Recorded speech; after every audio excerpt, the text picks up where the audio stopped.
Room 205. 1:05 p.m. The scent of antiseptic was thick. The fluorescent lights flickered.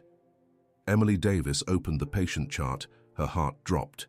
Maria Garcia's name stared back, seemingly insurmountable. The very mention sent a shudder through her, a reminder of the day that had forever altered the course of her nursing career. Emily leaned against the cold metal of the nurse's station, trying to steady her trembling hands. It felt as if the memories were climbing from the depths of her mind, clawing their way into the present. She remembered how, on that fateful day in July 2022, her heart had raced in tandem with the beeping of the monitors, how the sterile air had grown thick with desperation as she fought to bring Maria back to life. "Hey, Em, you all right?" Daniel Rodriguez, her colleague, approached, his brow furrowing with concern. The one thing she appreciated about Daniel was his knack for sensing when she was stewing in her thoughts. "I thought we were done with that case. Why is Maria's chart back here?" she whispered, her voice strained as if the sheer weight of those memories could shatter her resolve. Daniel glanced down at the chart, recognizing the gravity of her question. "I know it's tough to see her name again.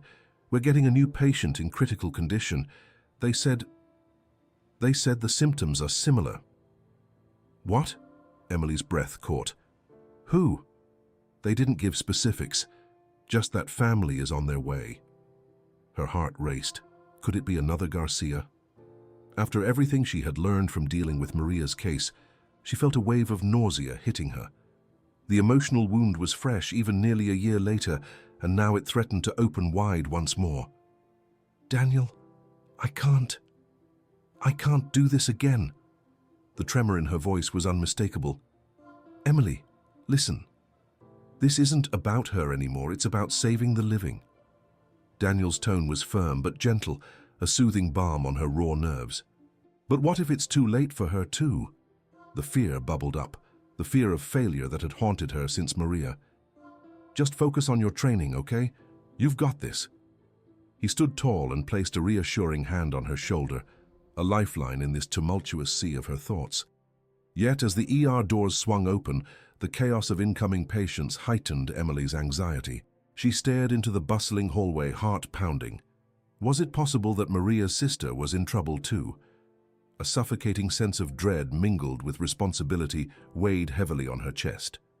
Before she could quiet her thoughts, gurneys arrived with flashing lights and urgent voices echoing down the hallway. Each rush of chaos made it harder to breathe, to think clearly.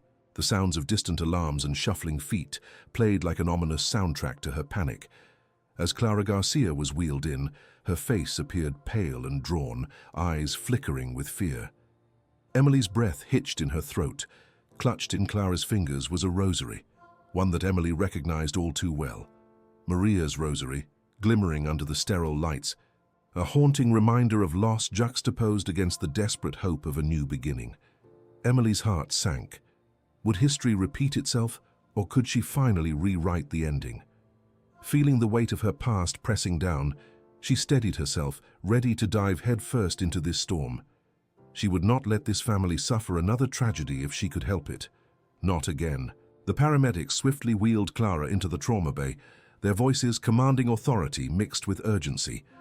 Emily's heart raced as she followed close behind, her training kicking in, despite the whirlpool of emotions threatening to drown her. The familiar scent of disinfectant hung heavy in the air, mingling with the underlying hints of anxiety and desperation that seemed omnipresent in the ER. "Vitals!" Emily called out as she stepped alongside the rolling gurney, her focus sharpening, pushing aside the suffocating dread for now. "Blood pressure 70/40, a paramedic answered, eyes darting to catch her gaze. "She's in shock, and her heart rate's erratic." "Shit!" Emily swallowed hard, pulling on her sterile gloves. She glanced at Clara, whose eyes fluttered, lucidity ebbing. Surely this couldn't be happening. Not to another Garcia. Not again. She took a deep breath, steadying her shaking hands as Daniel prepared the necessary equipment. "Let's start the IV now," Daniel said, voice crisp, cutting through the panicked atmosphere, and Emily nodded, her own determination reigniting. They worked in synchrony, each movement mechanical yet filled with purpose, a dance of life in a place where every second counted. "Clara, can you hear me?" Emily leaned over the gurney, her voice coated in calmness that belied her internal storm. "We're going to take care of you." Clara's eyes flickered open, fear shining through. "Is Maria? Is she here?" The words pierced through Emily like a knife. "No, Clara. You're in the hospital. She's not here." Emily fought to keep her voice steady as she caught Daniel's concerned expression. "Just focus on me, okay? You need to stay with us. Keep your eyes open." "Do I have to? I don't know if I can do this." Clara's voice dwindled, and Emily felt a lump rise in her throat. She wanted to tell her it would be all right, that her sister's spirit was there, empowering the live ones to chase light despite the burdens of the past. Yet the uncertainty sat heavy in the air. As they began administering fluids and medications, Emily felt the weight of Clara's family legacy bearing down on her. "What's happening?" Clara's voice was weak but insistent, a young heart fighting against the tide. "You have an arrhythmia, but we're going to get your heart stabilized," Daniel assured, his hands working with the precision that belied his own worries. Emily's thoughts raced. If Clara's case mirrored Maria's, what could they do to change the outcome? "Daniel," she called out, her voice bursting with urgency, "we need to run the cardiac enzymes, check for any family history." But Daniel was already ahead of her. "I'll get it. Hang tight." As Emily leaned closer over Clara, she thought of the conversations she never had with Maria, the cried-out fears, the unspoken pain. "Clara, your sister. She fought so hard. But what if I'm losing my sister too? I can't go through that." Clara's voice quivered, and a tear slipped down the side of her temple, glistening under the fluorescent glare like a solitary star in a darkened sky. Emily reached down, linking her fingers with Clara's trembling hand. "You're strong. We'll figure this out together." The words felt superficial, yet they hung in the air like a prayer of hope, a promise to honor not just Clara but Maria. Just then, an oxygen mask was placed over Clara's face.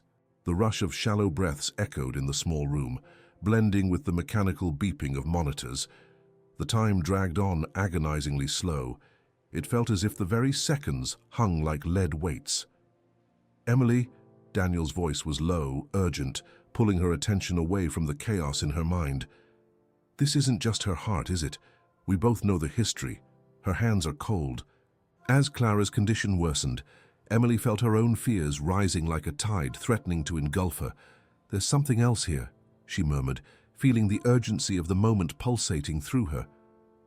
"Keep your head in the game, Emily," Daniel said, his voice taut as he scanned the heart monitor.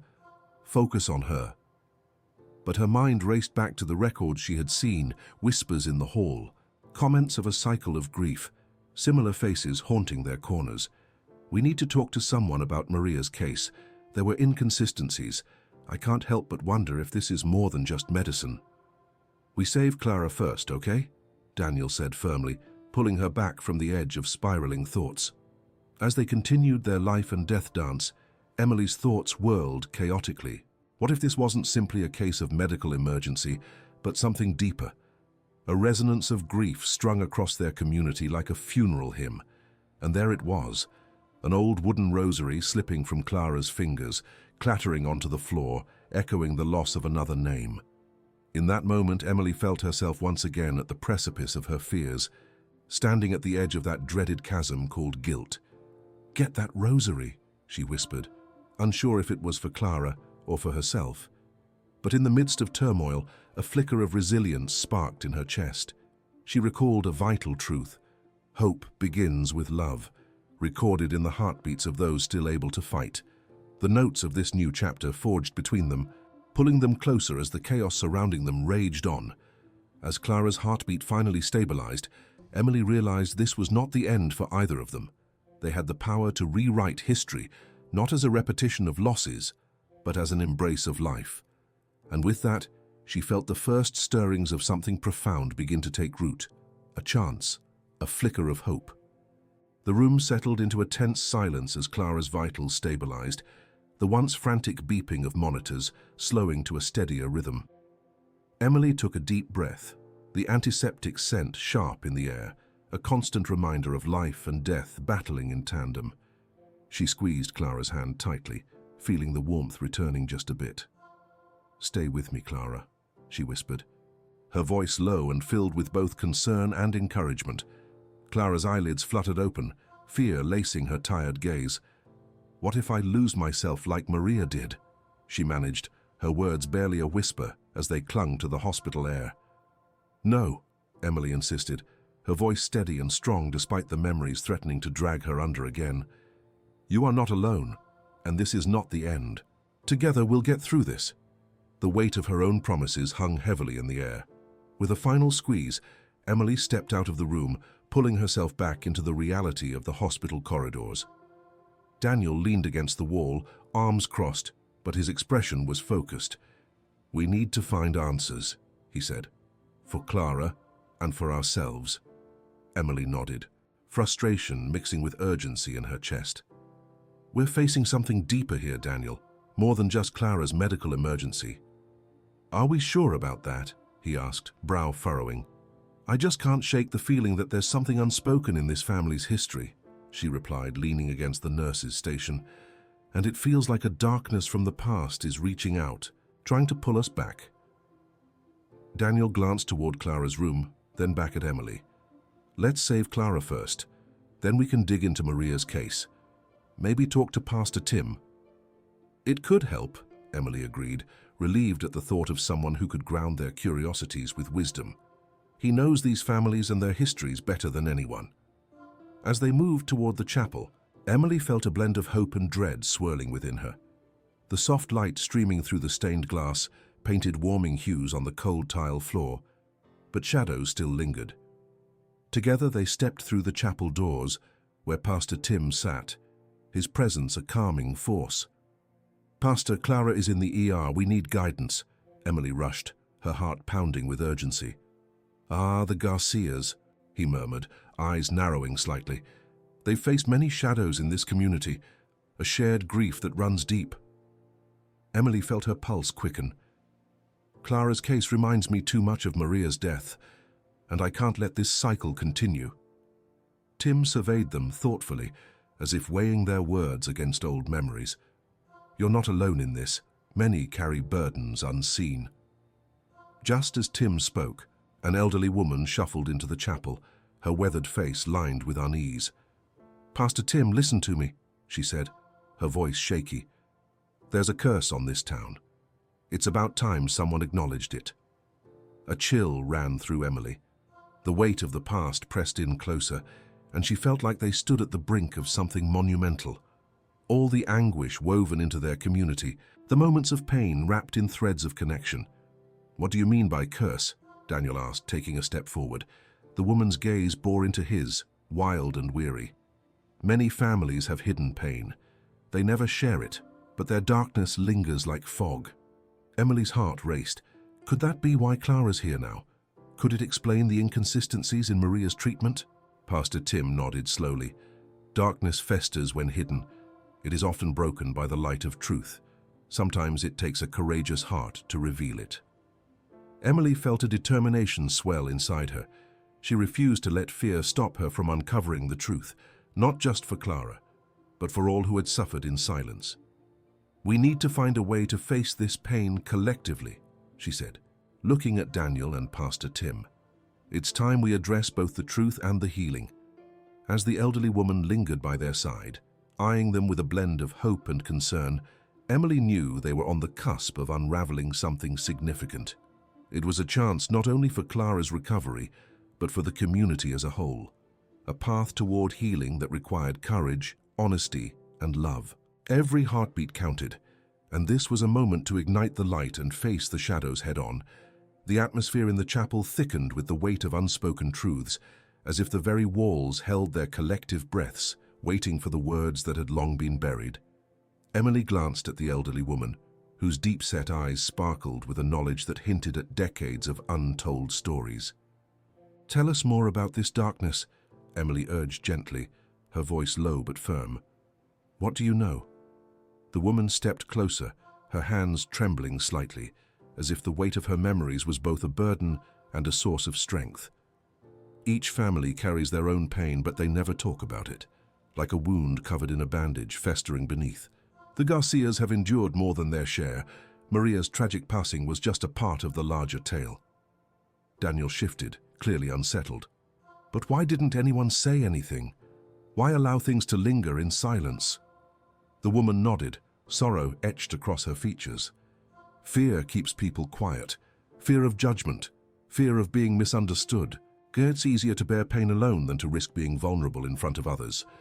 Emily felt her heart quicken. She could feel all the broken stories echoing in the words. It's as if the entire community has been holding its breath, afraid to exhale. Pastor Tim's eyes softened in understanding.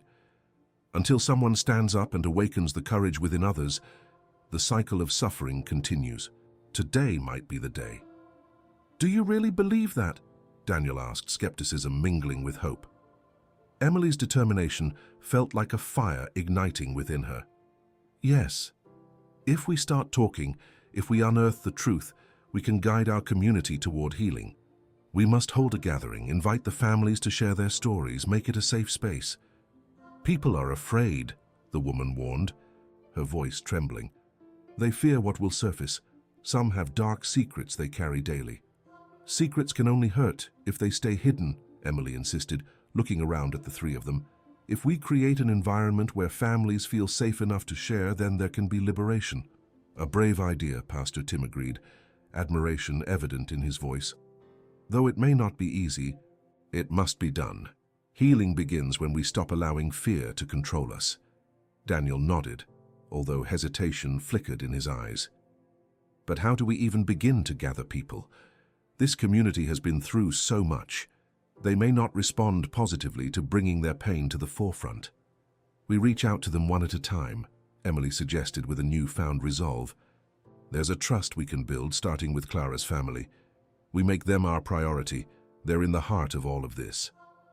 "Connecting with Clara first will show the others that we care," Daniel agreed, his voice becoming steadier. "But we should also include the families of those lost. They carry their heartbreak too." As the plan concocted itself, Emily felt the wheels turning in her mind. It was rooted in the desire to erase the shadows, to fashion a new chapter for her community. She thought of Clara, she thought of Maria, and envisioned a gathering where stories could flow like rivers, connecting souls through shared pain and healing.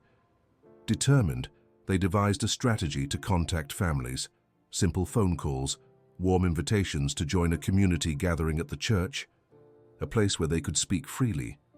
"Let's share what Clara is going through, how we fought for her," Emily said. "Stories of hope can be a stepping stone. It's time the community understands that they're not alone." As they discussed the logistics, the elderly woman found herself listening intently. "You are wise," she finally said, her voice soft but steady. "It takes great strength to initiate this, but bringing people together, allowing light in, can help chase away the dark. There are many souls out there who will resonate with Clara's fight. You may spark the fire needed for change." Emily smiled at her, gratitude flooding her heart. "Thank you for believing in us in this. It will take time, but every beginning is worth it." "Indeed," Pastor Tim added, warmth radiating from his constantly reassuring presence. "We must all hold on to faith in each other and ourselves. Just keep in mind that some may be resistant. They'll need slow guidance." As they began laying out the groundwork for the gathering, the weight of fear that had initially held Emily back started to lift. Perhaps today would be the day that exposed not just their pain, but their healing too. When the meeting was tentatively arranged for the following Sunday, there was a sense of excitement mixed with anxiety. The news of Clara's stabilization and the courage to speak openly about grief and loss began circulating, promising to bring families together. But now, standing in the chapel sunlight, with the concerns of the community pressing at her mind, Emily felt like she was stepping into uncharted territory, a place where the broken could begin talking about the pieces, facing the shadows together. The stories would not be easy to share, through tears, laughter, heartache, but they were necessary for connection, for finally allowing those wounds to breathe, to heal. Emily took a deep breath, feeling hope crystallizing solid and real within her. And so began the transformative process, where the very act of gathering and sharing might pave the way for recovery, for light to break the darkness that had loomed over their lives for too long. Each heartbeat, every shared story, would serve as a step closer to a profound understanding and a community reborn. As the morning sun poured through the windows of the chapel, casting vibrant patterns on the wooden floor, Emily stood nervously at the front of the room. The gentle light contrasted the tangle of emotions swirling within her, excitement tinged with anxiety. Today was a monumental day, and she felt the weight of the community's expectations on her shoulders. Each chair was filled with individuals who carried burdens far heavier than any physical weight. They were here to share their stories, and she was determined to ensure that they felt safe enough to do so. Around her, the sun's rays lit up familiar faces, shadowed by grief, yet interconnected by shared experiences. Some folks adjusted their hats nervously, while others clutched their loved ones, drawing strength from their presence. Moments earlier, the air had been thick with tension, and now, as people settled in, a sense of anticipation wafted through the chapel as palpable as the scent of fresh coffee. Pastor Tim approached the microphone, stepping into his role as guide. His presence was like a familiar blanket on a chilly evening, welcoming and reassuring. Welcome, everyone. Thank you for gathering today. Our aim is to create a safe space where we can speak of our pain and help each other heal. There's no right or wrong way to feel or share, but this time is about connection. He scanned the room, his steady gaze making each person feel seen. Let's embrace this time together. As he introduced the idea of opening the floor for sharing, Emily felt her heart race. She glanced at Daniel, who stood a few feet away, nodding in encouragement. "You got this, Em," he mouthed silently. She took a breath, recalling all the conversations leading up to this moment, the long talks, the tears, the laughter, and the revelation that healing is a communal journey. "Today I want to start with Clara," she said, her voice steady as she met the eyes of Rosa and Miguel. "Clara's journey through her illness has inspired us all, and it's time we acknowledge the weight of our experiences." As she continued to speak, she felt a barrier beginning to dissolve. The air shifted, and the trepidation that had coiled around her heart lessened. "Clara has faced unimaginable challenges," she said, glancing at her friends' resolute faces. "And through her, we've all come to terms with the fact that we cannot carry our burdens in isolation. Together we can face the shadows while honoring the light." Just then, a middle-aged man rose from the back. His weathered hands gripped the pew in front of him. "I want to tell you about my brother, James. We lost him last year. I never really understood what he was going through until it was too late." His voice broke, echoing the pain that lingered in the hearts of many. A murmur of support rippled through the chapel. Emily felt a rush of emotion, understanding perfectly how he felt, the anguish of unspoken words that could never be shared. "You are not alone in your grief," Emily said. "Let the community carry this burden with you." The man nodded, and tears glistened in his eyes as he spoke again. "He struggled in silence, but I thought if I could keep it together, he'd be okay. But he wasn't." "Thank you for sharing that," Emily acknowledged him. "In sharing your pain, you've opened a door for others. We need to encourage one another to talk." Slowly, more voices began to emerge, each tale threading into the fabric of a collective experience. A mother stood up, her voice shaking. "When my daughter passed, I felt like I was walking in a fog. Days turned into months, but no one knew how to help me." She paused, her breath hitching. "Here, in this room, I finally feel like I can breathe again." Emily felt the tears forming in her eyes as she absorbed the raw honesty in the shared experiences. "You've taken a brave step by voicing your grief. Here, we reclaim our stories and find solace. We're rebuilding together." The stories continued, each one a testament to the silent battles fought on the other side of closed doors. A retired farmer spoke of his wife's illness, how each day seemed to bring another layer of heartache.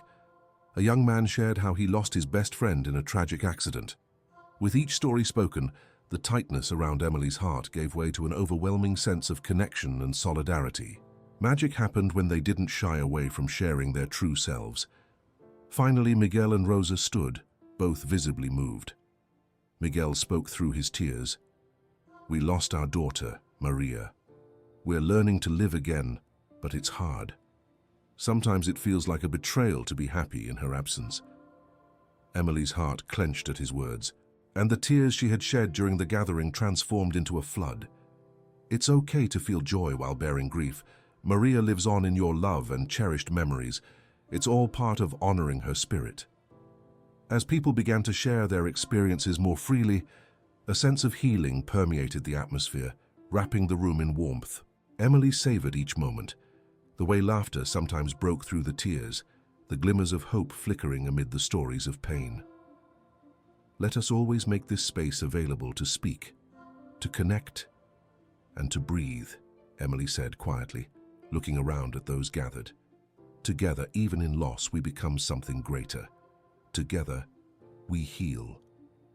As the last voice recounted a story, a newfound silence settled over the chapel, charged with an unspoken promise to one another, one to keep the conversations alive beyond today. When the gathering concluded, the attendees rose from their chairs, and the sound of chairs scraping against the floor mingled with warm farewells. There was a renewed spirit amongst them, as they affirmed one another with gentle encouragement. Stepping outside, the fading light illuminated their faces, hopeful and open. Emily felt like she was emerging from a long and weary night into a dawn that felt more radiant than ever before. As she walked alongside Daniel, hand in hand, they shared glances full of understanding, the echoes of the gathering still swirling in the air. "Today was just the beginning," he said. "It feels like we've opened the door." "Yes," Emily replied, a bright smile gracing her lips. "And this is only the start of what's possible. We'll keep facing the shadows, together." And so, stepping into the warm embrace of the Texas evening, they turned toward the horizon, united in their commitment to keep carving out space for healing, connection, and light. As the warmth of the Texas evening enveloped them, Emily and Daniel found themselves surrounded by the familiar sights and sounds of their small town.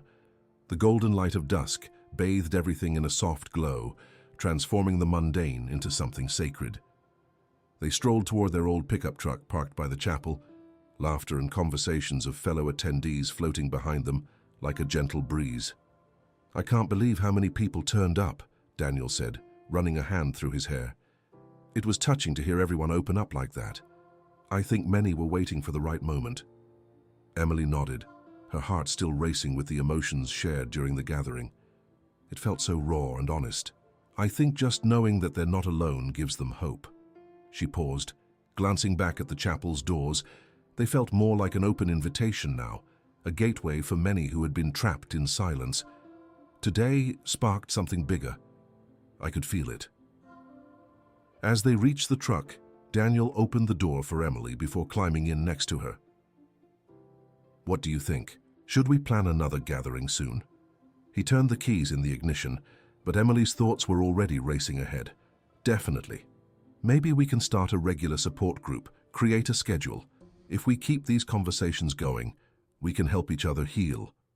Daniel leaned back against the seat, his gaze drifting toward the horizon as the last rays of sunlight dipped below the fields.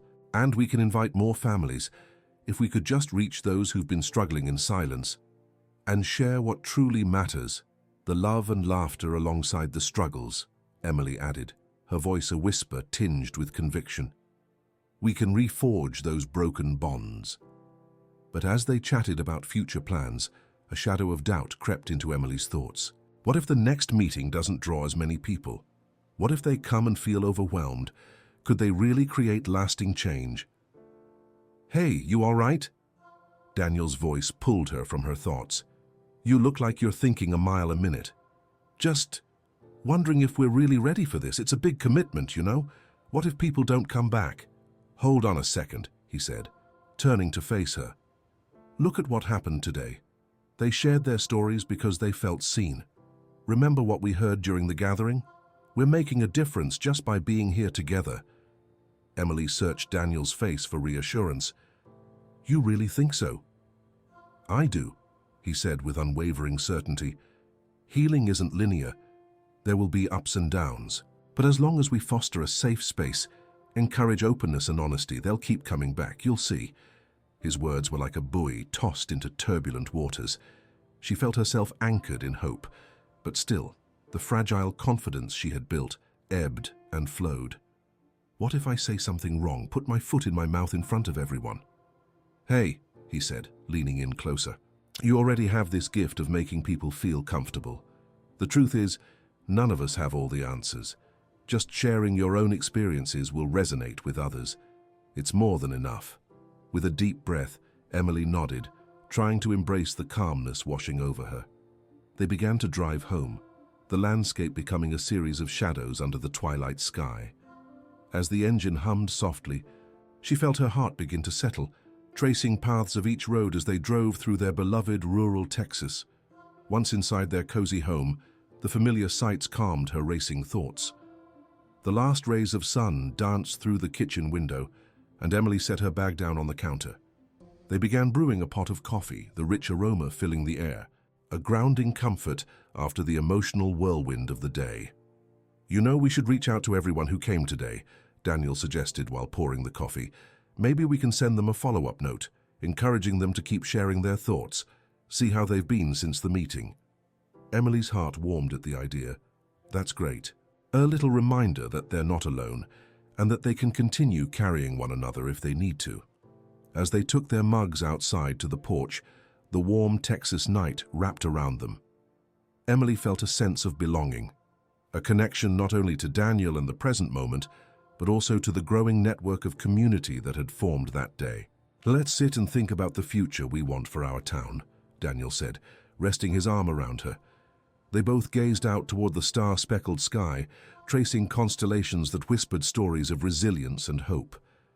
In that moment, she saw the community not just as individuals weighed down by loss, but as vibrant spirits eager to embrace new possibilities. Next time, we can focus on sharing our joyful memories too, Emily proposed, her voice infused with renewed purpose. Maybe we can bring in storytelling chairs, even create a scrapbook where families can contribute their stories and honors for their loved ones. That's brilliant, Daniel replied, his enthusiasm infectious. A place to drive home all the love that these stories hold can unite us. Our memories are powerful. They are what keep those we've lost alive in our hearts. As laughter punctuated their heartfelt conversation, everything felt right. The night air was rich with the promise of change, a kind of magic they could infuse into their lives and the lives of others. With each plan laid, promise made, and laughter shared, they stood, hand in hand, ready to usher in a new dawn of understanding and connection, their hearts intertwined, not just by hopes for the future, but by the very essence of humanity itself. They would face every challenge, and by leaning on one another, they would rise, illuminating the path toward healing underneath the vast, open, starry sky. As they sat under the vast, star-speckled sky, Emily and Daniel began to envision the future of their town. The constellations twinkled above them, symbolizing resilience and hope. Emily felt invigorated as she looked at Daniel, seeing their community not just as individuals burdened by loss, but as vibrant spirits eager to embrace new opportunities. Next time, we should focus on sharing joyful memories too, Emily suggested, her voice full of determination. We could set up storytelling chairs and create a scrapbook where families can contribute their stories and honors for their loved ones. Daniel's eyes lit up with excitement. That's a fantastic idea. A space to highlight all the love those stories hold could really unite us. Our memories keep our loved ones alive. With laughter punctuating their earnest conversation, a warm sense of promise tinged the cool night air. They were igniting a sense of magic, transforming the heaviness surrounding them into a hopeful vision for their lives and those of their neighbors. Imagine creating a memory wall at our next gathering, Emily continued, her enthusiasm growing. Families could pin up stories or pictures that represent their loved ones, showing how we're all woven together in this community tapestry. Daniel nodded in agreement, a wide smile spreading across his face. Yes, it's a perfect way to express our shared experiences and how our joys and sorrows connect us. As the warmth of their dreams enveloped them, Emily couldn't help but feel the weight of uncertainty lift slightly. They were building a foundation based on love, support, and shared memories. In the soft glow of moonlight, Emily shared her vision for inviting local artists to help with the project. Let's incorporate art, music, and maybe even poetry. Creating avenues for expression will allow us to share feelings that words sometimes can't capture. It's going to be a beautiful transformation, Daniel said, his gaze firmly on the horizon. We'll reclaim our stories and show how healing can be a shared journey. The conversation flowed smoothly, fueled by their shared enthusiasm as they dreamt up plans for gatherings that would honor both past and present. With every idea, they sowed seeds of hope, each one a promise, a commitment to foster an environment where their community could heal together. But as time passed, they realized the evening had slipped away. The stars winked overhead, and Emily glanced at her watch, a reminder that they needed rest. We should probably get some sleep. Tomorrow is a big day. Not just a day, a new beginning, Daniel replied, leaning in to tuck a stray hair behind her ear. I'm so thankful you're by my side in all of this. Emily smiled, warmed by his sentiment. Together, we've already made a difference, and I believe we'll continue to do so. This community means everything to us. Hand in hand, they stepped inside their home, leaving the enchanting night behind. With each step they took toward building connections and encouraging conversations, they felt a deeper sense of purpose. The impact of what they planned began to unfold in ways they had not anticipated, but the environment they aimed to cultivate became clearer. As they breathed in the comforting sense of their cozy home, both felt a shared exhilaration. We're embarking on something meaningful, Emily said softly, looking up at Daniel. A chance to transform grief into growth, loss into love. Holding each other accountable along the way, he affirmed, his presence steadfast. Together, in the embrace of the Texas night, they knew they were not just making plans for their gatherings, but crafting a brighter future for the entire community. They felt strengthened by the connections that were forming, ready to face whatever challenges lay ahead, united by love and their resolute commitment to healing through shared stories, laughter, and the light of new memories on the horizon.